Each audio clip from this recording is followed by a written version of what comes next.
المغرب يرد بقوة على استقبال رئيس أيرلندا لزعيم البوليساريو بن بطوش، وسفارة إيرلندا بدورها بالمغرب توجه صفعة جديدة لجبهة البوليساريو الانفصالية وممولتها الجزائر، وتعلن أن أيرلندا لا تعترف أبدا بجمهورية البوليساريو الوهمية. وجاء هذا الرد بعد الأكاذيب التي قادتها الماكينات الإعلامية للجزائر وكذلك مرتزقة الجبهة الانفصالية. وتأتي زيارة زعيم الانفصاليين بالبطوش لديبلن في زيارة سياحية إلى إيرلندا بتمويل من النظام العسكري الجزائري لأخذ الصور والترويج لانتصار وهمي.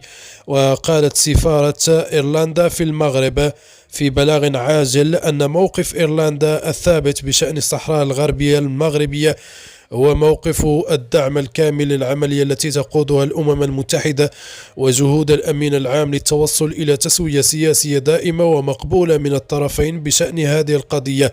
وأضافت سفارة إيرلندا بالمغرب بأن دولة إيرلندا لا تعترف بجمهورية البوليساريو، وزيارة البوليساريو إلى إيرلندا هي زيارة خاصة سياحية وليست بدعوة رسمية.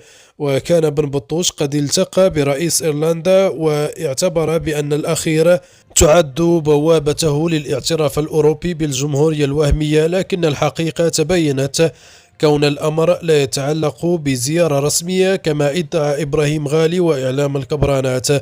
فاستقبال رئيس أيرلندا لزعيم عصابة البوليساريو بن بطوش هي مجرد صورة تذكارية فقط كلفت مليارات الدولارات من الميزانيات الجزائرية أو الميزانية الجزائرية لا غير، لأن الرئيس الأيرلندي ليست له صلاحيات في النظام السياسي الأيرلندي وله منصب شرفي فقط لا غير، لا يملك أي تأثير في السياسة الخارجية لأيرلندا، وهي القرارات كلها بيد الحكومة.